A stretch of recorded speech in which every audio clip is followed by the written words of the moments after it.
ভারতের big brother সুলভ, বড় ভাই সুলভ, মোড়ল সুলভ দৃষ্টিভঙ্গির কারণে সার্কের মৃত্যু ঘটেছে। বন্ধুরা, এই যে বাংলাদেশের গত 5 মাস আগে জুলাই আগস্টের বিপ্লবে যে একজন হত্যাকারী এবং ওই সময় 1 মাসে যে হত্যাকাণ্ড সে ঘটিয়েছে, বাংলাদেশের সব থেকে লুটেরা, সব থেকে ভয়ঙ্কর শাসক শেখ হাসিনা যেভাবে বাংলাদেশকে হত্যাকাণ্ড রক্তের বন্যায় ভাসিয়ে দিয়েছে, তাকে আশ্রয় দিয়েছে আরেকটি হত্যাকারী দেশ যে ফালানিকে হত্যা করেছে এবং এখানে একজন তারা আরেক হত্যাকারীকে জায়গা দিয়েছে, লুটেরাকে জায়গা দিয়েছে, গণতন্ত্র বিনাশীকে জায়গা দিয়েছে, যিনি বাংলাদেশের সকল প্রতিষ্ঠানকে ধ্বংস করেছে শেখ হাসিনা, মুজিবের কন্যা, তাকে জায়গা দিয়েছে।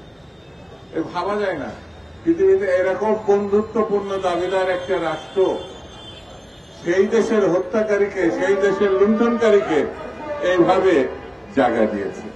আবার তারা আমাদের দেশের সেনাবাহিনীর উপরে দোষ চাপাচ্ছে নাকি সেনাবাহিনী তাকে পৌঁছে দিয়েছে। এ কি ভয়ঙ্কর অভিযোগ।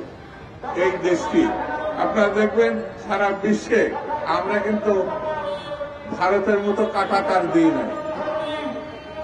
ভারত কাঁটাতার দিয়েছে আমাদের সীমান্তবর্তী অঞ্চল, সীমানায়। সেই জন্য আমি বেশি বক্তৃতা আজকে করবো না, শুধু এতটুকু কথা বলি, বাঙালি বীরের জাতি যদি একবার ঘুরে দাঁড়ায়, যদি একবার সংগঠিতভাবে ভারতের এই অন্যায় অবিচারের প্রতি তারা ঘুরে দাঁড়ায়, ভারত কিন্তু রেহাই পাবে, এটা আমি মনে করি, এটা মনে করি না। এ জাতি প্রশিক্ষিত জাতি হিসাবে, সেনাবাহিনী হিসাবে পাকিস্তানিদেরকে পরাজিত করেছে, ভারত করে না। 7 দিন 10 দিনে যুদ্ধ করে ভারত আমাদের স্বাধীন করছে, এটা তারা দাবি করে, আমি মনে করি না। তাদের 10-15 হাজার সেনাবাহিনী এখানে সদস্য মারা গেছে বলে তারা দাবি করে, আমি তাদের প্রতি শ্রদ্ধা জানাচ্ছি, যারা আমাদের স্বাধীনতার যুদ্ধে সহযোগিতা করতে গিয়ে শহীদ হয়েছে, নিহত হয়েছে। কিন্তু তার অর্থ এই নয় 14-15 হাজার মানুষ স্বাধীনতা আমাদের দিয়ে গেছে। 30 লক্ষ শহীদের বিনিময়ে বাংলাদেশ স্বাধীন হয়েছে। এটা আমাদের দেশের নাগরিক, আমাদের দেশের সংগ্রাম, আমাদের দেশের মুক্তিযুদ্ধ। সেই জন্য বন্ধুরা, ভারতের দাবি অসার দাবি, ভারতের দাবি বন্ধুত্বপূর্ণ রাষ্ট্রের কোন দাবি না। কি ভয়ঙ্কর দেখেন, ফালানি একটা কিশোরী, তাকে মেরে 5 দিন কাঁটাতারে ঝুলিয়ে রাখছিল, সেই পরিবার দাবি করেছে বিচারে। আচ্ছা স্যার, ভারত বিচারের নামে যে তামাশা করেছে, শেখ হাসিনার বিচারের সঙ্গে একটা সাদৃশ্যতা আছে।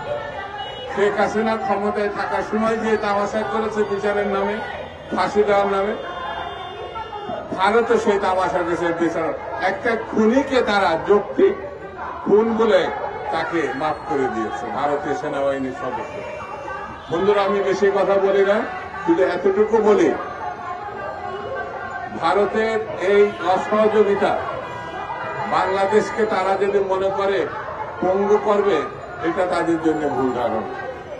বাংলাদেশকে সহযোগিতা করে যাতে নির্বাচিত সরকার না আসতে পারে, ভালো ভোট না হয়, এটা তারা চেষ্টা করছে। আমি বর্তমান সরকারকে বলবো, ওই ফাঁদে আপনারা পা যেন না দেন, ওই ফাঁদে পা দেওয়া যাবে না। ভারত যা চাচ্ছে, অর্থাৎ এখানে যাতে নির্বাচিত সরকার শক্তভাবে একটা ভূমিকা যাতে আসে, সেই ভূমিকা রোধ করার চেষ্টা করছে ভারত, যেটা হাসিনা ওই ফাঁদে পা দিয়েছিল বলে নির্বাচনের বাইরে চলে গেছিল।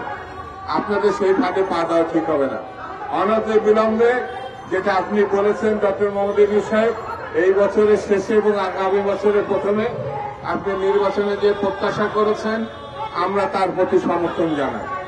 এই নির্বাচনটা যে কোনো মূল্যে ওই সময়ের মধ্যে যদি আমরা করতে পারি, তাহলে আমাদের বাংলাদেশে যে সংকট দেখা দিয়েছে, বাজারে আগুন, নিরাপত্তায় ভয়ঙ্কর অচল অবস্থা, ব্যবসা বাণিজ্যে অচল অবস্থা, সব জায়গায় যে অস্থিরতা, যদি নির্বাচনের দিকে আমরা জাতিকে নিয়ে যেতে পারি, ঘোষণা করতে পারি, তাহলে আমরা এই সংকট থেকে আমরা এক ধরনের মুক্তি পাবো বলে আমি প্রত্যাশা করি। সেই জন্য সরকারের উচিত হচ্ছে অবিলম্বে নির্বাচন সংগঠিত ব্যাপারে আরো বেশি পদক্ষেপ এবং দ্রুততার সঙ্গে পদক্ষেপ নিতে হবে।